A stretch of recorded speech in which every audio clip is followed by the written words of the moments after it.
ये आज हम मतलब पिरामल के ऑफिस में आए हुए हैं और स्ट्रक्चर ही ये बता रहा है कि मतलब सोशल गवर्नेंस और सोशल अपलिफ्टमेंट के लिए क्या किया जाए। सबसे पहले तो जो हमने आपको दिखाया है कि मतलब इट इज़ समथिंग डिफरेंट, ये कल्चर ही अलग है। और आपने क्या बताया परिमल भाई, आपका कौन स्पेस करके है, वर्किंग स्पेस कोवर्किंग कर? स्टूडियो है, अच्छा, कोवर्किंग। और ये अच्छा। हमारा वेंडर है, ऑल अक्रॉस बिहार में जितने हमारे ऑफिस हैं हाँ, सब हाँ। यही वेंडर हमारा मैनेज करते हैं। अच्छा, वेरी नाइस। परिमल भाई, आप मतलब आप क्या चीज़ देखते हैं यहाँ पे? पिरामल फाउंडेशन में तो बहुत सारी चीज़ें हैं, तो मतलब आप। पीरामल फाउंडेशन में अलग अलग वेट हैं, उसमें से एक बड़ा बिग वेट है एस्पिरेशनल भारत कोलैबोरेटिव का। तो अच्छा। मैं बिहार का ऑपरेशन देखता हूँ एस्पिरेशनल भारत कोलैबोरेटिव का, जिसमें कि बिहार के और सभी 38 जिलों में टीम है। और ये खास करके जो कम्युनिटी रिलेटेड हेल्थ का इंटरवेंशन है, न्यूट्रिशन का इंटरवेंशन है, हम उसको यहाँ से देखते हैं।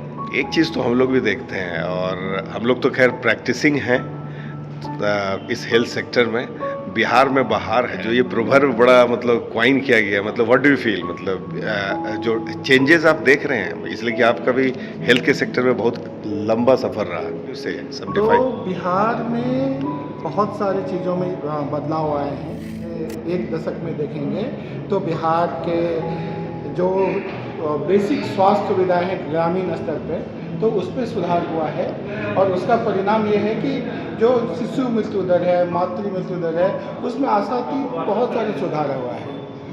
और अभी भी बहुत सारे स्कोप हैं बिहार में कि जिसमें कि ये काम होना बाकी है। और इसके लिए सरकार तो प्रयासरत है ही, उसके साथ हम लोग उनको सहयोग करने के लिए प्रयास करेंगे। अभी जो जैसा हम लोग देख रहे हैं कि मतलब रूरल स्ट्रेस ज़्यादा, आज भी हम किसी आर्टिकल को पढ़ रहे थे, द मिंट में आज भी था कि मतलब कंजम्पशन रेट जो है, टोटल कंजम्पशन का 40% रूरल में है। बिहार का जो ड्राइविंग फोर्स है, इकोनॉमी जो है, उसको अपलिफ्ट करने में रूरल का बहुत बड़ा योगदान है। और आप जानते हैं कि जीविका बहुत बड़ा एक कैटलिस्ट का रोल कर रहा है इस सोसाइटी में। तो मुझे लगता है कि इस बदलती हुई तस्वीर में हम लोग बहुत अलग देखना चाहते हैं इसको। हाँ जी, वो बिल्कुल सही बात है। भारत में मल्टी डायमेंशनल पॉवर्टी में लगभग 208 मिलियन लोग हैं। उसमें सबसे ज़्यादा अगर किसी राज्य में तो बिहार। गांव में ही जो है आम जनता गांव में है, और हेल्थ की एक्सेसिबिलिटी वही गांव में होती है।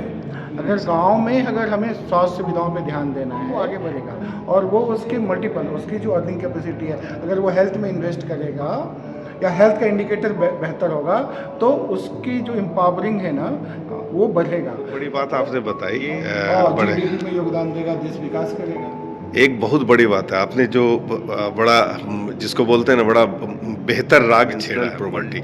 तो मैं भी इसको देख रहा था कल, जो नीति आयोग की एक रिपोर्ट में देख रहा था 2023 की रिपोर्ट, और उसमें मुझे बड़ा सेटिस्फेक्शन हुआ एक बिहारी होने के नाते। जब बिहार के कुछ इंडिकेटर्स बेहतर होते हैं तो मल्टी डायमेंशनल पॉवर्टी इराडिकेशन की तरफ जो गए हैं, इसलिए कि जैसा हम लोग जानते हैं कि सस्टेनेबल डेवलपमेंट गोल जो है उसके अंदर हेल्थ भी आते हैं, सैनिटेशन भी आते हैं, बहुत सारे कंपोनेंट्स आते हैं। मल्टी डायमेंशनल पॉवर्टी इराडिकेशन में not only economic but also health, living style, और मतलब उसका एक्सपेंडिचर पैटर्न, इवन कि मतलब वो घर में वो चूल्हा से खाना बनता है कि वो गैस से खाना बनता है, इन सारी चीज़ों को देखा जाता है। तो जो बदलाव की जो लहर है, मतलब गवर्नमेंट का फोकस भी डाइवर्स है, और इस तरीके से हम लोग करते हैं। 18% रिडक्शन है पॉवर्टी में, ये देख के मुझे बड़ा अच्छा लगा कि भारत को अगर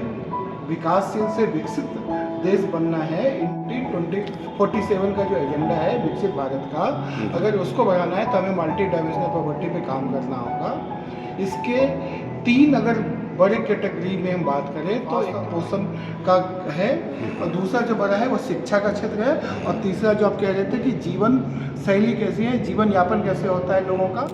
तो हेल्थ का जो एक मुद्दा है वो अहम है, पोषण का मुद्दा अहम है, और शिक्षा का मुद्दा अहम है। और लगभग 67% जो इनके इंडिकेटर्स हैं वो इन्हीं के ऊपर आता है। अगर हम उसके स्वास्थ्य, उसके पोषण पे काम करेंगे तो शायद देश के विकास में योगदान देंगे, देश का जीडीपी बढ़ेगा, और जो लोगों का जीवन स्तर है उसमें भी सुधार होगा। ध्यान देना बहुत जरूरी है। जो पॉवर्टी का मेन कारण ही आपका हेल्थ है।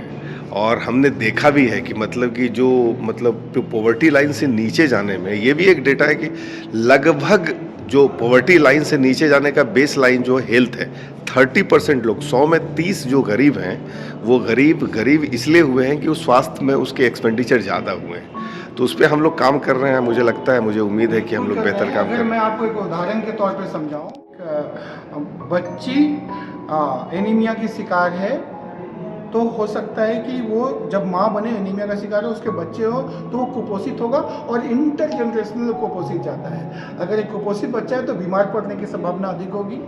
तो परिवार का जो बजट का एक बड़ा हिस्सा है उसके इलाज में खर्च हो जाता है। बिल्कुल, तो परिवार का विकास कहीं ना कहीं यहीं अवरुद्ध होता है, क्योंकि उसका जो खर्च कहीं ना कहीं उसके स्वास्थ्य पे वो खर्च भारी पड़ता है।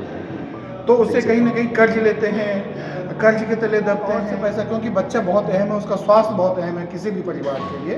तो कहीं ना कहीं ये बर्डन गरीबी की ओर लेके जाता है। तो इसीलिए स्वास्थ्य एक अहम मुद्दा है जिस पे कि काम किया जाना आवश्यक है।